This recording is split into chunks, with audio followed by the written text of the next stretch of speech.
We'll continue now with intent, dealing more specifically with changing intent.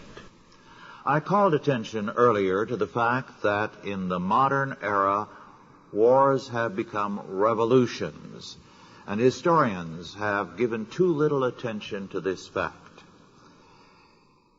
In modern warfare, the loser usually faces a revolution at home, and the winners a non-violent revolution also. Dramatic changes in their society. The wars that Great Britain has waged in the past 2 centuries have altered that country tremendously. And World Wars I and II have revolutionized the United States because wars shatter the normal life of a country. They weaken morality and authority. A state at war with another state must organize its total resources for war. And wars thus mean inflation. And inflation weakens the middle class. A war economy replaces a consumer economy, and the stability of society is altered by the social upheavals of war. And this is what has happened in this century. A succession of wars have created revolutions even among the winners. Moreover, Otto Scott, one of our staff members at Chalcedon, has called attention to a very important aspect of war as revolution. He points out that it weakens the power of the old aristocracy because new leaders and new forces emerge. Now, by aristocracy, we do not mean the European model, but more the Jeffersonian model, which we have had here, an aristocracy of achievement and of talent. Sometimes it could be that the old aristocracy has needed replacing. But what usually happens is that a new group emerges which wants power rather than responsibility. And so, the result is trouble. In the United States, the old Puritan leadership was destroyed by the War of Independence. They suffered the most from it. They were the ones who did the major part of the fighting, and they paid for it. Then the Federalists were, to a very limited degree, a rallying point for some of the remnants of the old order, not a very good representative of it. But they soon gave way to the Jeffersonians, and the Jeffersonians to the Jacksonians. And under Jackson, major steps were taken towards the de-Christianizing of the United States. The state took over health, education, and welfare. And since then, the growth has been progressive in the power of the state. The same thing, of course, happened in the South when the old aristocracy was destroyed by the Civil War. In fact, it was a foregone conclusion before the war had been more than a few weeks old that the old aristocracy had been found wanting.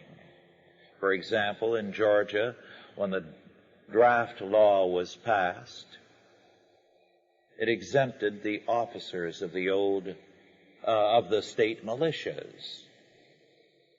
This was to preserve the state militias as a force.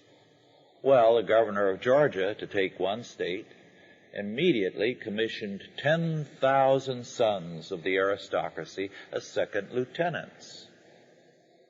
So while some of the planters' sons did march off to war and fought heroically, most of them stayed home as second lieutenants. Now you can understand why, after the war, the former Confederate states couldn't wait to turn on their old aristocracy and leaders. They hated them. War destroys the old leadership, and very often the old leadership deserves destroying. But the new leadership is not capable. And as a result, problems ensue. I called attention to the problem as John Adams saw it. Both he and George Washington were aware of it, and both in their lifetime were subject to the most evil and vicious attacks imaginable. In fact, some of those attacks on Washington are being resurrected again by people who are out to destroy the image of Washington. A book was published a few years ago about how Washington padded all his expense accounts. He would charge $1,000 for stabling his horse at an inn overnight, and so on. All the data was true. But what the author didn't say, it was with worthless continental dollars. So $1,000 was nothing. It was worth very little. But that book now is accepted everywhere, and its data routinely quoted. We have a war continuously against Christian civilization, which is being stepped up. The churches have not been a help, and the churches, Arminianism, Unitarianism, Antinomianism, and then modernism, have captured the churches, and they have transferred authority from God to man and infallibility to the spirit of the age. Octavius Brooks Frothingham, in one of the most influential books of the last century, published first in 1873, wrote, and I quote, "The interior spirit of any age is the Spirit of God, and no faith can be living that has that spirit against it. No church can be strong except in that alliance. The life of the time appoints the creed of the time and modifies the establishment of the time," unquote. It's out of Frothingham that you get the temper that in the 60s and 70s led to saying you've got to be with it. You've got to be in tune with your time, because that's the truth of the age. And so he held that it was not a word from heaven, nor even a word from man's history, which had authority. It was the spirit of the age. Moreover, each era, Frothingham held, has a new truth and a new creed. And finally, that every faith and every church which is not in tune with the spirit of the age cannot prevail. As a result, we must discard yesterday's beliefs and yesterday's laws for today's. Now, this kind of thinking, which came out of Hegel in Germany, and which Frothingham and Emerson, whose close friend he was, popularized, has become a part of our life today.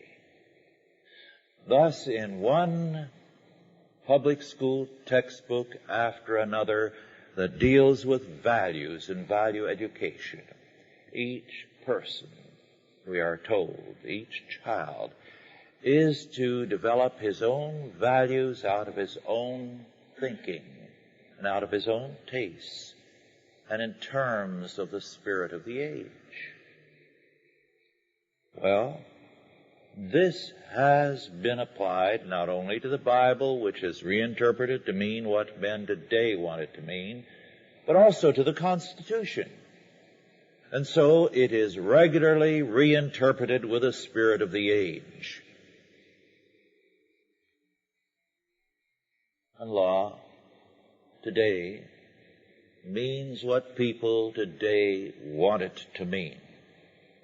Earlier in the last century, Some of the men who departed from a Christian perspective said the law is logic, and therefore they emphasized reason above revelation. This was a product, again, of Hegel and his doctrine that the rational is the real. But very quickly, this eroded to the position of Oliver Wendell Holmes in his famous book, The Common Law, in 1881. The law, he said, is experience. The law simply codifies the experience of people, social experience, so that the law thus is to enthrone social experience and sociology. Remember earlier I said that the Supreme Court turns to sociologists to render decisions. Now, whether we like those decisions or not, the premise on which they do it is wrong in that it enthrones something other than truth. And we need to grow in terms of the truth, not collective experience, because collective experience, the will of the people, meant one thing under Hitler, another thing under Stalin, and another thing under Laval. As a result, we have had the so-called equalitarian consensual values enthroned as the American creed.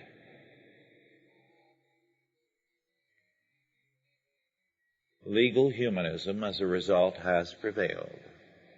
All legal documents are now increasingly open to interpretations which frustrate their plain meaning. I mentioned wills earlier. We are beginning to see an erosion even there, so that a man who makes a will has no assurance that it will accomplish what he purposes. In every area of life, the meaning of words has been eroded because of the current legal philosophy. The root cause, however, is this: where God's word is depreciated, man's word very soon means nothing. Changing intent thus has very far-reaching implications. Let's consider briefly Article 6, Paragraph 2, concerning treaties, which now has meanings once unimagined. I quote from that. This Constitution and the laws of the United States, which shall be made in pursuance thereof, and all treaties made or which shall be made under the authority of the United States, shall be the supreme law of the land. And the judges in every state shall be bound thereby, anything in the Constitution or laws of any state to the contrary notwithstanding, unquote. Now that provision was written because the various colonies were used to being independent crown realms with treaty-making powers in certain spheres. And to prevent the various states of the United States from continuing to act as independent countries, this was necessary. But it did make treaties the supreme law of the land. Now, writing in 1949, a legal scholar, Wormser, commented, and I quote, "At Yalta, Roosevelt and Churchill agreed that prisoners of war might be used as human reparations to restore war damages.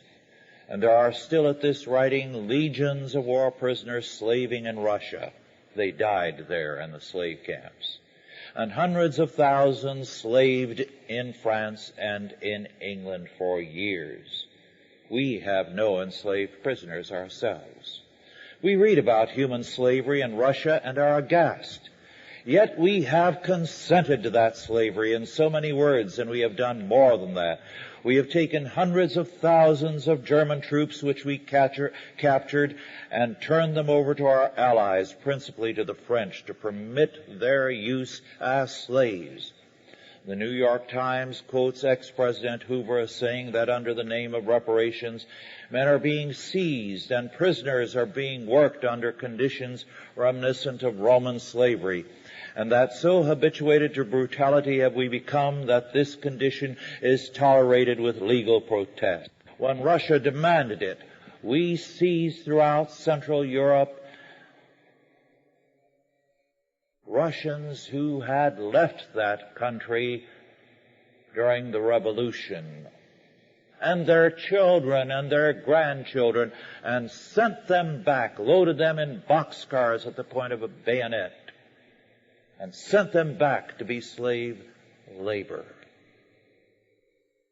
Now, what Roosevelt and Churchill did at Yalta was to make, as the supreme law of the land in the United States, the use of prisoners as slaves. That means slavery is legalized on an international basis. Have you ever wondered why Washington, D.C. is silent about the men missing in action in Vietnam?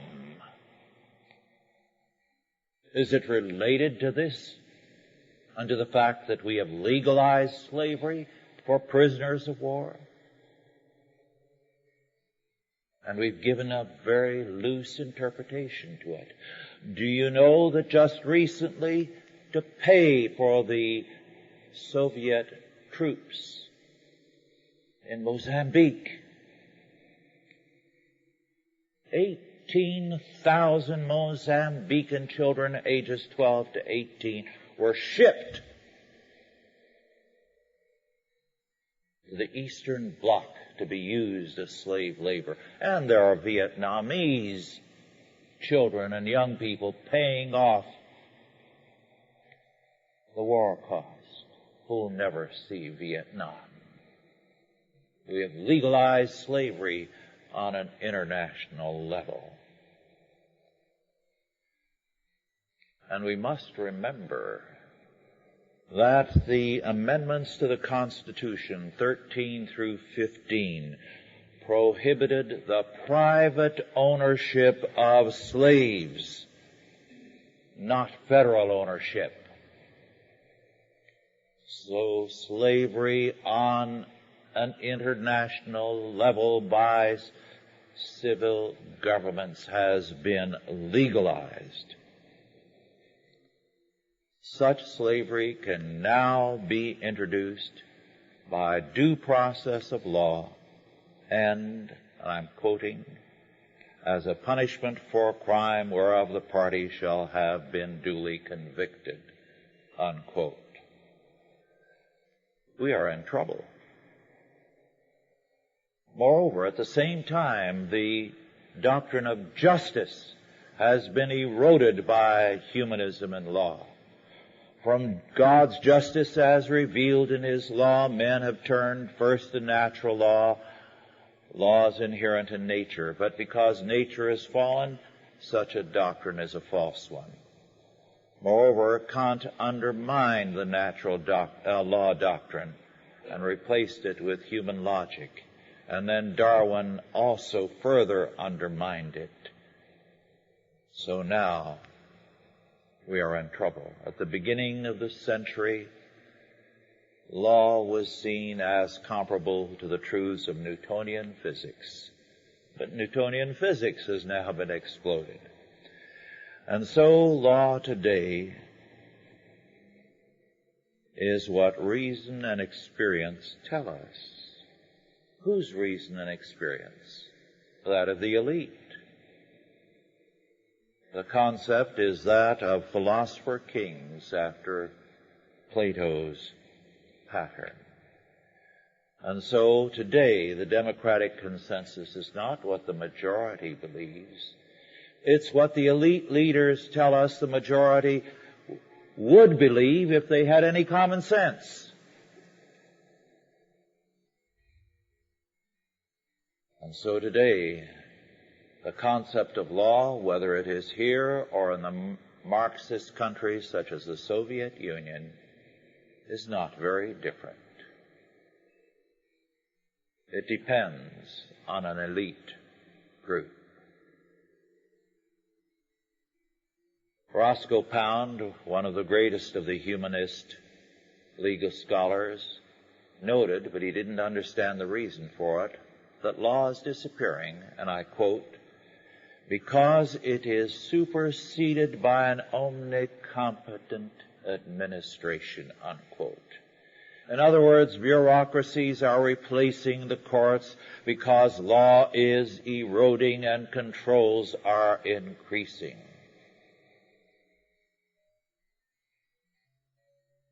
Earlier this week, I was in the South for a trial of a large number of churches for child abuse. Why? Because in Sunday school or in their Christian school or in their daycare centers, they believe that a child who has seriously misbehaved should be brought in and told that what they have done is wrong, and then the child should be spanked. A couple of mild swats on the seat of learning with a ping pong racket or paddle. This is child abuse, according to the state. The trial was not held in a civil court, but in an administrative court of the Human Resources Department, which is the State Welfare Department. An administrative court. And the thing that was interesting to me was that the Human Resources Department believes that the churches operate with a manual of child abuse as their guide. The name of that manual is the Bible. The Bible is a manual of child abuse. Why? They told me it says, spare the rod and spoil the child, and it's full of statements like that. So I quoted them back Hebrews, where it says, if we do not receive chastening from our fathers, then are we not sons but bastards. For the father, loving his child, disciplines and corrects the child. But the significant thing was, and this was not the first time by any means, I was not in a court of law, but in a bureaucratic court.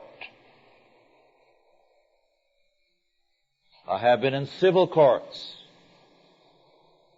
where the Attorney General has been opposed to the case, but another Attorney General, unelected, coming from the Department of Education, handled the case. Courts of law are disappearing because in the place of law, which means something that is right or wrong, you are replaced with sociology and psychology. But why should we be surprised at this when the most popular kind of book with ministers is a pastoral psychology book, not the Bible? Tells us something of the problem. The intent of the law, thus, is not important to those who deny God's law. Change and chance then replace God as the governing force in the universe. And justice then has less and less meaning, and the control of change and chance becomes a central concern of a bureaucracy. We are more and more governed by bureaucracies, less and less by Congress or the Constitution. This is the logic of our present time. We have about 10 minutes. All right, we can take a few questions then. Yes. I'm sure you're aware of Dr. Donald Watson's study. She made a content analysis of American political writing during the founding era. And pointed out that year after year, from say 1760 to 1875, the most frequently cited book in American political writing in general was the Bible. Yet the Federalists, who we so greatly admire, including the authors of the Federalist Papers, seemed very much inclined not to quote the Bible. Were they not beginning a secularist movement in America? The secularist movement did begin at that time. It was one of the effects of the war. John Jay himself was a very devout Puritan. Madison had the training and was very familiar with the Bible.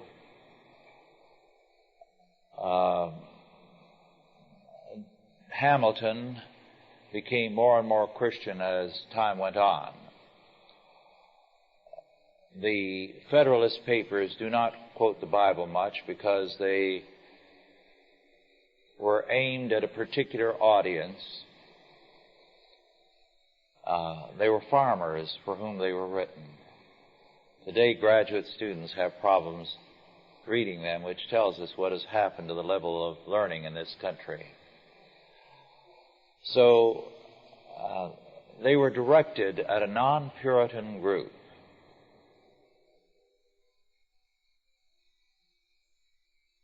Yes. Just going back briefly to the idea of the intent of the framer. Did the framers have an intent of how the Constitution would be interpreted in the future? And if so, was it a collective intent or was it something that was individualized to the framers? The framers never dreamed of or imagined a huge state such as we have now. One of the things that is revealing that until Lincoln, the term the United States took a plural verb. The United States are. After 1860, the United States is gradually came into use. In other words, they saw it as essentially a collection of self-governing states who were to unite in terms of having common boundaries and to be allied in case of any war. So the United States had a very limited function, and this is why Congress met briefly, as did the courts. At the same time, even the state governments had a limited function, because they did not see government or imagine it as being civil government, the state. Up until just a few years ago, for example, in Indiana, the state capital had the offices for the legislature and the apartment for the governor to live in, and it was the home away from home for all the people involved. And it only met once every couple of years for about 2 weeks. This was true in state after state. I can recall being at one state legislature where I spoke to the assembled senators and assemblymen, and they had recently passed a measure calling for annual meetings. And the Speaker of the House, an old-timer, said, "This is a disaster." He said, "The bureaucracy will grow. It will be able to nag every one of us every day of the year for more money and more power, and they will get it. And it will be the end of the freedom of the people in this state." And he was right. That was only in the late 60s. So they'd never imagined the kind of country we have now. they did imagine its size. In fact, one of our forgotten founding fathers, Patrick Henry, whom the generation in school now knows nothing about, his name is dropped out of most books, was governor of Virginia near the end of the war, and he got together an army of Virginia, and under Colonel Rogers sent it into the Midwest with a command: clean the British out of the Midwest. We cannot afford to have the peace treaty signed before we have taken that over. And he had a good reason. If the British owned everything over the mountains, the United States would be perpetually a few colonies or states on the Atlantic seaboard. But if they cleaned the British out, then everything would be open to the Pacific Ocean. And the Battle of Vincennes, by some Europeans, is listed as one of the most important battles in all history, because it was there that the Virginians made the United States a great nation, instead of a handful of states on the Atlantic seaboard. Now, they did imagine its size. They did imagine its potential. They dreamed about it. But they never imagined that people would surrender their power to the state, that the federal government would be a huge monster. Moreover, because this is an important point, George Washington did imagine that Washington, D.C. was going to grow, but not as a center of government. He said, let us put the federal government in the place which is most logical in terms of the commercial and industrial future of the United States. Because, he said, this will bind the country north and south together. That concerned him. We have the tremendous iron deposits in Alabama, what is now Alabama. He was aware of them. Almost no one else was. We have the manufacturing skills of the North. This is a logical place for an industrial center. And he wanted the capital to be the industrial center of the country. Moreover, he said, we have an ideal harbor here. Plus, we have the Cumberland Gap. And out of here, the immigrants can go most easily to the west. So, geopolitically, Washington was the most astute man living in his day. And we owe a great deal of our advance to his vision and that of Patrick Henry. Unfortunately, Thomas Jefferson, having been at Versailles, patterned Washington, D.C. after Versailles, to be a center of architecture and beauty and of the arts and so on, and he smashed Washington's plans. I think we have time for one more, yes. I so agree with everything you said. And I'm wondering, am I doing the right thing in affecting those important things? Are you doing the most important thing in putting Pat Robertson in? Well, now that's not a question where I should answer. But since that has never restrained me before, I won't let it restrain me now. I've been on the 700 Club 4 times, and I believe that Pat Robertson is the best interviewer I have ever encountered. He knows how to get to the heart of a question and to give a man a chance to answer a question. But I think he's doing a great job where he is, and he ought to stay there. First, he has no political experience. And it's a jungle.